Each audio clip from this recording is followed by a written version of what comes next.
Imagine you're on the cutting edge of a public narrative. It could be any story. The zeitgeist is either wavering over this issue or perhaps it's already gone against you and everyone seems to be on the attack. Media and social commentators seem to be smelling blood, or at least they think they do, and they're starting to come after you. So, what do you do? How do you turn that narrative around? If you think this won't happen to you, then think of all the issues over just the past few years where the narrative seems to have changed. Well, I'm delighted to be able to chat to Jim McCarthy from Counterpoint Strategies today. He's been working with clients for 30 odd years on issues where they have struggled to get their side of an argument across. Let me introduce him in a second, but first, just a reminder that you are listening to the Public Relations Podcast, a podcast all about comms technique, whatever clients or topics or whatever size of organization you're in. I'm Richard Midson, and you can find me every day on the PR Bytes newsletter, which you can get on the website at thepublicrelationspodcast.com. First of all, Jim, thank you so much for joining me. This is something I've been looking forward to for a while, as we've just been chatting about, because I think it's such an interesting space that you work in. I mean, I think the first question I've got, though, is that I talk to a lot of people who are working in everyday PR on this show, and you're in this space where you're almost deliberately going for clients who have got the narrative appearing to be against them. So how is your day different to perhaps what an average PR person is doing? Well, I'm glad to be here, Richard. You're nice to include me. And I think the biggest difference is, we're not pitching stories or trying to, seek favoritism with reporters. Most often we're having, confrontations with press.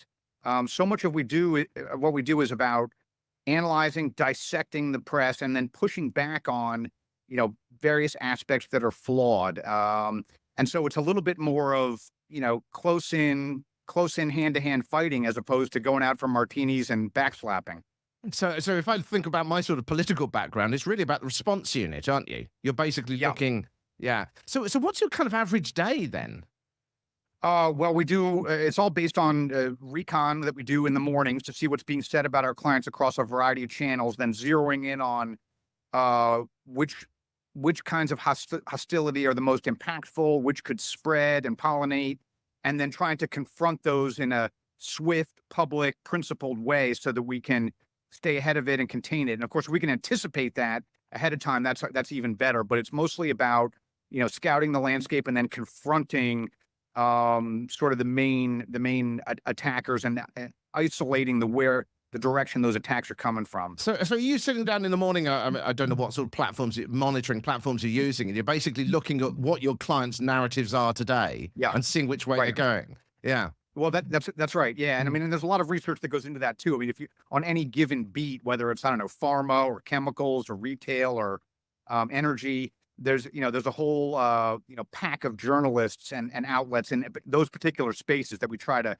analyze and assess which ones have the most influence, which ones are the most predatory, and so the long-term research overlaps with the day-to-day churn to help us in our decisions about where to push back, who to zero in on, and how to, confront the adversity. And then we've got this interesting bit, because I think this is what's so different to a lot of PRs. We've talked about this as well. Is that a lot of PRs then will be going, okay, well, how can I cozy up to a journalist? And you're actually doing something completely opposite. I mean, right. My first thought is that it's much easier to cozy up to a journalist. So what inspired you to take the other approach? Where'd that come from, Jim? Well, I mean, when I started my career, that was the approach I was taught, and I was at the big agencies, and it was all about sports tickets and martini lunches and chatting them up and slapping their backs. And I began to realize that that doesn't help. I might make a story 10% less bad when you're in a crisis or issues management circumstance, but that's not public relations. That's surrender negotiation.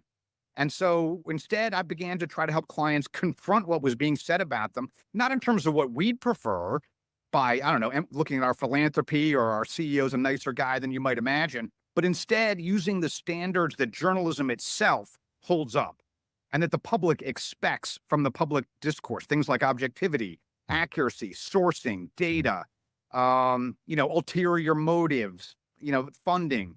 And when you use those yardsticks, the public understands those on an intuitive level. I mean, news outlets promise that to their readers, but the readers themselves know they can measure that too intuitively. And when even companies that may, be less than warm and fuzzy hold that yardstick up and say, look at this coverage, and where it falls short on these standards, you can really build affinity, and clients connect with that in terms of credibility. And I think it has huge impact. So how do you then work with a journalist? Because I mean, I know from having worked in journalism for decades that when you Yeah. get someone coming in that is being a bit more aggressive to you, it puts your back up. I mean, Yeah. I, Yeah. I admit, as a journalist, I did have a big ego. Well, probably still do, but anyway, we won't talk about Yeah. that. Yeah. But Yeah. I did have a big ego, and if someone was kind of challenging what I was saying, I was probably more likely to look for negative coverage. So how do Yeah. you balance that so that you are correcting them in quotes, but getting them on side, I suppose? What you tell me. I mean, Yeah. I don't understand. Well, we always try to start any interaction with reporters at the outset by telling them, look, if you play fair and keep the ball inside the lines, you'll get a constant, swift response from us. We'll go on the record. We'll answer every question you've got. We'll play fair also. But if you don't, if you color outside the lines, we're going to point it out publicly in front of your readers, and then we'll have a debate about whether the coverage is legit or not. There's sort of a joke we use inside the agency where we tell reporters we can do it the English way or the Irish way.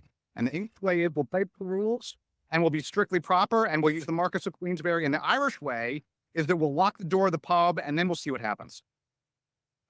So we're glad to interact with reporters that play it square, and there's lots that do. But again, when the journalists need to know that if they color outside the lines on those standards, not our subjective standards, but the objective standards, we're going to say something and do something about it. And you're right, they don't like it. I mean, Right. there's what we would call a cat in the bathtub effect. They are going to arch their back and screech. Yeah.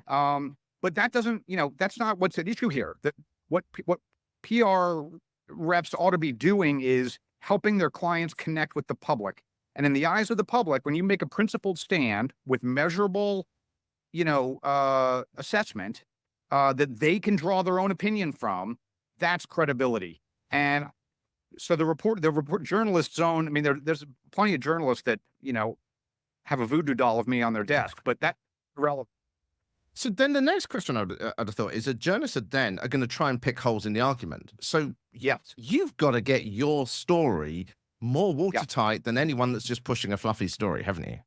Yes, that's crucial. It's crucial. You can't make a mistake. And when you make those assertions for a client in a counter adversarial way, it's got to be highly substantiated and rock solid. That's for sure.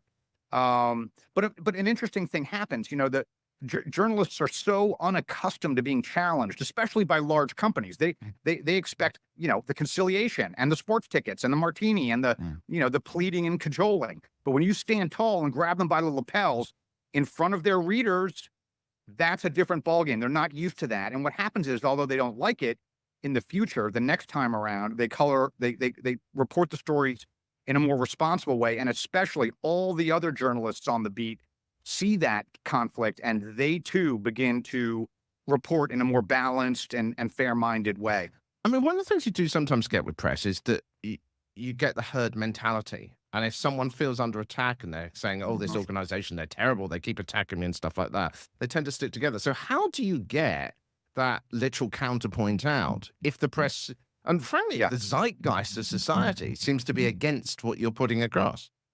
Well, I guess the two things I'd say to that. One is you must have some first-person platform for the client. You cannot rely on other journalists solely to get your point of view out and your challenge of a particular narrative out. You've got to have your own platform. It can be as simple as a silo within the client's web architecture. It could be a standalone microsite. It could be a social media feed, or all the above. But you've got to have some venue where you can say to all the stakeholders in a particular issue or a client's following, hey, this story was wrong. This narrative's flawed. Here's why. Here's what we're going to do about it. And you dear stakeholders, make up your own mind, come to your own conclusions about whether you think what we're saying is legit or what the narrative is being pushed, if that's legit.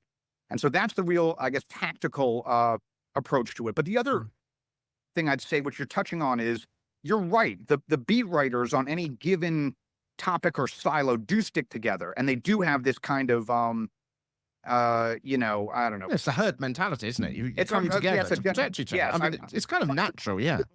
I'm trying to think of the least pejorative way I could describe.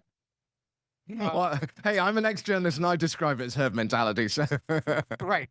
guess what? There's other journalists out there too beyond just that beat. There are Mm, columnists and there are mm, commentators and there are media critics and there are think tankers and there are other, established credible voices in any particular silo. And so we often appeal to them as a kind of group of arbiters. mm, And we'll say, hey, think tankers and media critics and scientific experts in this silo, take a look at our critique of news outlet X's coverage. And as an expert in this field, we invite you to weigh in. We'll have a dialogue with you about it. What's your view on it? And often when those people weigh in, it eclipses everything that the beat writers are saying, even though they have the herd mentality, even though they control the beat.